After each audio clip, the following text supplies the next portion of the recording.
Hello student, study ফ্যাক্টে তোমাদের সকলকে স্বাগত জানাই। আশা করি তোমরা সবাই ভালো আছো, সুস্থ আছো এবং তোমাদের পড়াশোনা খুব ভালোভাবে চলছে। তোমাদের টেস্ট পরীক্ষা হয়ে গেছে, টেস্ট পেপারও বেরিয়ে গেছে। আমরা তোমাদের ক্লাস 10-এর বাংলা সিলেবাসের চ্যাপ্টার ওয়াইজ যে টপিকগুলো ছিল সেগুলো আলোচনা করার পর এবিটিএ টেস্ট পেপারের বাংলার পেজগুলোর শর্ট কোশ্চেন নিয়ে আলোচনা শুরু করেছিলাম। আজ আমরা বাংলার 146 নম্বর পেজ নিয়ে আলোচনা শুরু করব।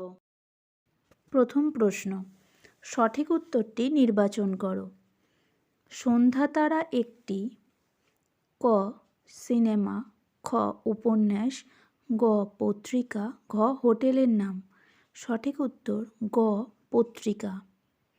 পরের প্রশ্ন, খুব হয়েছে হরি, এইবার সরে পড়ো। বক্তা, ক জগদীশবাবু, খ কাশীনাথ, গ পুলিশ, ঘ ভবতোষ। সঠিক উত্তর খ কাশীনাথ। পরের প্রশ্ন, অপূর্ব রাজি হইয়াছিল কার অনুরোধে? ক রামদাসের, খ জগদীশবাবুর, গ রামদাসের স্ত্রীর, ঘ নিমাইবাবুর। সঠিক উত্তর গ রামদাসের স্ত্রীর।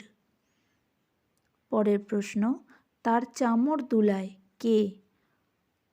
ক মহাসিন্ধু, খ দ্বাদশ রবি, গ বিশ্বমাতা, ঘ ধূমকেতু। সঠিক উত্তর ঘ ধূমকেতু। পরের প্রশ্ন, হৈমবতী শ্রিত যথা নাসিতে, হৈমবতী সুত কে? ক কার্তিক, খ গণেশ, গ শিব, ঘ অর্জুন। সঠিক উত্তর ক কার্তিক। পরের প্রশ্ন, ছড়ানো রয়েছে কাছে দূরে, কি ছড়ানো আছে? ক বাড়িঘর, খ পাথর, গ শিশুদের সব, ঘ গিরিখাদ। সঠিক উত্তর গ শিশুদের সব। পরের প্রশ্ন, ত্রৈলোক্যনাথ মুখোপাধ্যায়ের লেখা গ্রন্থটি হল ক রজনী, খ ডমরুধর, গ বলাকা, ঘ রাজকাহিনী। সঠিক উত্তর খ ডমরুধর। পরের প্রশ্ন, লাঠি তোমার 3 ফুরাইয়াছে কথাটি বলেছিলেন ক বঙ্কিমচন্দ্র, খ রবীন্দ্রনাথ, গ শরৎচন্দ্র, ঘ শৈলজানন্দ। সঠিক উত্তর ক বঙ্কিমচন্দ্র। পরের প্রশ্ন, ফাউন্টেন পেন সংগ্রহের নেশা শৈলজানন্দ পেয়েছিলেন কার কাছ থেকে? ক সত্যজিৎ রায়, খ রবীন্দ্রনাথ, গ বঙ্কিমচন্দ্র, ঘ শরৎচন্দ্র। সঠিক উত্তর ঘ শরৎচন্দ্র। পরের প্রশ্ন, কারক কথার অর্থ? ক সম্পর্কহীন, খ সম্পর্ক, গ কর্তা, ঘ যিনি সৃষ্টি করেন। সঠিক উত্তর ঘ যিনি সৃষ্টি করেন। পরের প্রশ্ন, টি টা খানা খানি এগুলি হল ক নির্দেশক, খ অনুসর্গ, গ কর্তৃকারক, ঘ বিভক্তি। সঠিক উত্তর ক নির্দেশক। পরের প্রশ্ন, বেঁচে থাকো বাছা তোমার সোনার দোয়াত করে হোক। বাছা হল ক কর্তৃকারক, খ সম্বন্ধপদ, গ সম্বোধন পদ, ঘ করণকারক। সঠিক উত্তর গ সম্বোধন পদ। পরের প্রশ্ন, উপমান ও উপমেয়র মধ্যে অভেদ কল্পনা করা হয় যে সমাসে?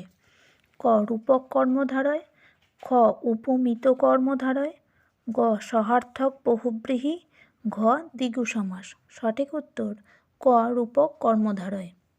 পরের প্রশ্ন, সপ্তাহ যে সমাসের উদাহরণ? ক তৎপুরুষ, খ কর্মধারয়, গ দ্বিগু, ঘ বহুব্রীহি। সঠিক উত্তর দ্বিগু। পরের প্রশ্ন, হৈমবতী সুত যথা নাসিতে তারকে মহাসুর রেখাঙ্কিত পদটি যে কারক? ক কর্তৃকারক, খ কর্মকারক, গ করণকারক, ঘ অধিকরণকারক। সঠিক উত্তর খ কর্মকারক। পরের প্রশ্ন, নিচের কোনটি কর্মতৎপুরুষের উদাহরণ? ক আত্মরক্ষা, খ আজীবন, গ আকাশী, ঘ অসম্ভব। সঠিক উত্তর ক আত্মরক্ষা। পরের প্রশ্ন, কর্মধারয় সমাসে ক পূর্বপদের অর্থই প্রধান, খ উভয় পদের অর্থই প্রধান, গ পরপদের অর্থ প্রধান, ঘ ভিন্ন অর্থের দোতনা পাওয়া যায়। সঠিক উত্তর পরপদের অর্থ প্রধান। পরের প্রশ্ন, কম বেশি 20টি শব্দে প্রশ্নগুলির উত্তর দাও। প্রথম প্রশ্ন, যে কোনো 4টি প্রশ্নের উত্তর দাও। তাতে যে আমার ঢং নষ্ট হয়ে যায়, কোন কথার প্রেক্ষিতে একথা বলা? উত্তর, হরিদা জগদীশবাবুর বাড়িতে বিরাগী সেজে গিয়েছিল। ফিরে আসার সময় জগদীশবাবু তাকে 100 টাকা দিতে চাইলে বিরাগীরূপী হরিদা তা নেয়নি। এই টাকা না নেওয়ার কারণ জিজ্ঞাসা করলে হরিদা উক্ত উক্তিটি করেছিলেন। পরের প্রশ্ন, তবে এ বস্তুটি পকেটে কেন? প্রশ্নের উত্তরে বক্তা কী বলেছিল? উত্তর, গিরিশ মহাপাত্রের পকেট থেকে পুলিশের তল্লাশিতে গাঁজার কলকে উদ্ধার হওয়ায় নিমাইবাবু জিজ্ঞাসা করেছিলেন কলকেটি সম্পর্কে। এর উত্তরে গিরিশ মহাপাত্র বলেন, পথে কুড়িয়ে পাওয়া এই কলকে তার নয়, যদি কোনো প্রয়োজনে লাগে তাই তুলে রেখেছে। পরের প্রশ্ন, আমার ইচ্ছা তুমি একবার সবগুলো দেখে আসো। সবগুলো বলতে কি বোঝানো হয়েছে? সবগুলো বলতে পথের দাবি গল্পে ম্যান্ডালে, শোয়েবে, মিথিলা এবং প্রোম এই অফিসগুলোর কথা বোঝানো হয়েছে। পরের প্রশ্ন, মামার বাড়িতে কি উপলক্ষে তপন এসেছে? উত্তর, আশাপূর্ণা দেবীর জ্ঞানচক্ষু গল্পে তপন তার মাসির বিয়ে উপলক্ষে মামার বাড়ি গিয়েছিল। পরের প্রশ্ন, খুব গরিব মানুষ হরিদা। হরিদা যে গরিব মানুষ তার পরিচয় দাও। উত্তর, সুবোধ ঘোষ রচিত বহুরূপী গল্পে সারা গল্প জুড়েই হরিদার দারিদ্রতার পরিচয় পাওয়া যায়। শহরের সবচেয়ে সরু গলির ভিতরের একটি ছোট্ট ঘর তার সম্বল। বাড়িতে আগত বন্ধুদের চা খাওয়ানোর মতো সামর্থ্য তার নেই। বহুরূপী সেজে তিনি যেটুকু বকশিস পান তা দিয়ে তার সব সময় অন্যের সংস্থান হয় না। অনেক সময় তার ভাতের হাঁড়িতে কেবল জল ফোটে। পরের প্রশ্ন, যে কোনো 4টি প্রশ্নের উত্তর দাও। প্রথম প্রশ্ন, সেই মেয়েটির মৃত্যু হলো না, এর দ্বারা কবি কি বুঝিয়েছেন? উত্তর, অসুখী একজন কবিতায় সেই মেয়েটি আসলে মাতৃকল্প দেশ মানবতার প্রতীক।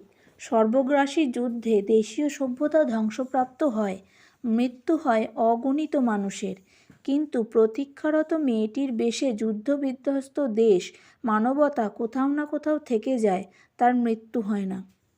পরের প্রশ্ন, আসছে ভয়ঙ্কর, কিভাবে আসছে? কাজী নজরুল ইসলামের প্রলয়োল্লাস কবিতা থেকে উদ্ধৃতাংশটি গৃহীত। কবির মতে বজ্রশিখার মশাল জেলে ভয়ঙ্কর আসছে। পরের প্রশ্ন, রুদ্র সমুদ্রের বাহু কি করেছিল? উত্তর, রবীন্দ্রনাথ ঠাকুরের লেখা আফ্রিকা কবিতায় রুদ্র সমুদ্রের বাহু প্রাচীন ধরিত্রীর বুকের থেকে আফ্রিকাকে ছিনিয়ে নিয়ে গেছিল। পরের প্রশ্ন, এ বার্তা অদ্ভুত বার্তা। বার্তাকে অদ্ভুত বলা হয়েছে কেন? বার্তাকে অদ্ভুত বলা হয়েছে কারণ ইতিপূর্বে 2বার যুদ্ধে মেঘনাদ রামচন্দ্রকে প্রচণ্ড স্বর্ণিক্ষেপ করে হত্যা করলেন। সেই রামচন্দ্র কর্তৃক লঙ্কা আক্রমণ ও বীরবাহুর মৃত্যুকে তিনি অদ্ভুত বার্তা বলেছেন। পরের প্রশ্ন, আমরা ভিখারি 12 মাস এমন বলার কারণ কি? উত্তর, শঙ্খ ঘোষ রচিত আয় আরও বেঁধে বেঁধে থাকি কবিতায় কবির চোখে মানুষের বিপন্নতা ও যুগযন্ত্রণার ছবি ধরা পড়েছে। সমাজ ও রাষ্ট্রের নরঘাতী স্বরূপটিকে বুঝে আজ আমরা নির্বিকার। আমরা যেন সহ্য করে আর অন্যের মুখাপেক্ষী হয়ে কোনো ক্রমে জীবনধারণের ভিক্ষুক দশা গ্রহণ করেছি। আত্মকেন্দ্রিক ও গৃহমুখী মানসিকতাকেই কবি ভিখারির মতো দিন অতিবাহিত করা বলতে চেয়েছেন। পরের প্রশ্ন, যে কোনো 3টি প্রশ্নের উত্তর দাও। প্রথম প্রশ্ন, সেই আঘাতেরই পরিণতি নাকি তার মৃত্যু? কিভাবে মৃত্যু হয়েছিল? শোনা যায় সাহিত্যিক ত্রৈলোক্যনাথ মুখোপাধ্যায়ের বুকে তার কলমের নিব অসাবধানে ফুটে গিয়েছিল এবং সেই আঘাতেরই পরিণতিতে মৃত্যুর কথা বলা হয়েছে। পরের প্রশ্ন, সমানি সম শীর্ষানি ঘনানি বিরলানি চ এর সরলার্থ লেখো। হারিয়ে যাওয়া কালিকলম প্রবন্ধে লেখক বলেছেন যে সাধারণ গৃহস্থ লিপিকরদের ডেকে পুঁথি নকল করাতেন। সেই সব লিপিকরদের লেখা যে সুশৃঙ্খল ও পরিচ্ছন্ন হতো তা বোঝাতেই তিনি এই সংস্কৃত শ্লোকটির কথা বলেছেন। পরের প্রশ্ন, কালি বানানোও বন্ধ তখন। কখন? লেখক হাই স্কুলে ভর্তির পর কালি বানানো বন্ধ হয়ে গিয়েছিল। পরের প্রশ্ন, একসময় বলা হতো, কি বলা হতো? একসময় বলা হতো কলমে কায়স্থ চিনি গোফেতে রাজপুত। পরের প্রশ্ন, যে কোনো 8টি প্রশ্নের উত্তর দাও। প্রথম প্রশ্ন, ক্রিয়া বিভক্তি কাকে বলে? যে বিভক্তিগুলি ধাতুর সঙ্গে যুক্ত হয়ে ধাতুকে সমাপিকা ক্রিয়াপদে পরিণত করে তাদের ধাতু বিভক্তি বা ক্রিয়া বিভক্তি বলে। পরের প্রশ্ন, তির্যক বিভক্তি উদাহরণ দিয়ে বোঝাও। যেসব বিভক্তি সব কারকেই ব্যবহৃত হয় তাদের তির্যক বিভক্তি বলে, যেমন এ, তে ইত্যাদি। পরের প্রশ্ন, বিভক্তি ও অনুসর্গের একটি পার্থক্য লেখো। বিভক্তি ও অনুসর্গের পার্থক্য হল অনুসর্গের স্বাধীন অর্থ ও স্বাধীন ব্যবহার আছে, বিভক্তির স্বাধীন অর্থ ও স্বাধীন ব্যবহার নেই। অধিকরণে বিপসার উদাহরণ দাও। অধিকরণে বিপসার একটি উদাহরণ, কাজগুলো হাতে হাতে করে ফেলো। পরের প্রশ্ন, অপাদানকারকে অন্তঃস্থ বিভক্তির উদাহরণ দাও। টাকায় টাকা হয়, এখানে টাকায় হলো অন্তঃস্থ বিভক্তি। পরের প্রশ্ন, অনুসর্গ কাকে বলে? যেসব সার্থক শব্দ বা পদ বিশেষ্য পদে পরে বসে কারক নির্দেশ করে, শব্দ বিভক্তির কাজ করে এবং শব্দকে পদে পরিণত করে তাদের অনুসর্গ বা পরসর্গ বলে। পরের প্রশ্ন, নিরপেক্ষ কর্তার উদাহরণ দাও। উত্তর, তুমি পিতৃহীন হলে আমি তোমার প্রতিপালন করব। পরের প্রশ্ন, কালবাচক অপাদানকারকের উদাহরণ দাও। কালবাচক অপাদানকারকের উদাহরণ, শিক্ষক মহাশয় সকাল থেকে মধ্যশিক্ষা পর্ষদের অফিসে বসে আছেন। নিত্য সমাস বলতে কি বোঝো? যে সমাসের প্রথাগত ব্যাসবাক্য হয় না, ব্যাসবাক্য হলেও সমস্যমান পদগুলির একটির পরিবর্তে সমাসবদ্ধ পদে তার সমার্থক পদ ব্যবহৃত হয়, একে নিত্য সমাস বলে। যেমন কেবল হাঁটা অর্থাৎ হাঁটাহাঁটি। পরের প্রশ্ন, জয়ধ্বনি ব্যাসবাক্যসহ সমাস নির্ণয় করো। জয়ধ্বনি অর্থাৎ জয়সূচক ধ্বনি, মধ্যপদলোপী কর্মধারয় সমাস। আজ এই পর্যন্ত। পরের দিন আরও একটা পেজ নিয়ে আলোচনা করব। Thank you. সমস্ত লং কোশ্চেনের অ্যান্সারগুলো তোমরা আমাদের অ্যাপে পেয়ে যাবে। অ্যাপ ডাউনলোড করার লিঙ্ক নিচে ডেসক্রিপশন বক্সে দেওয়া হলো। Thank you.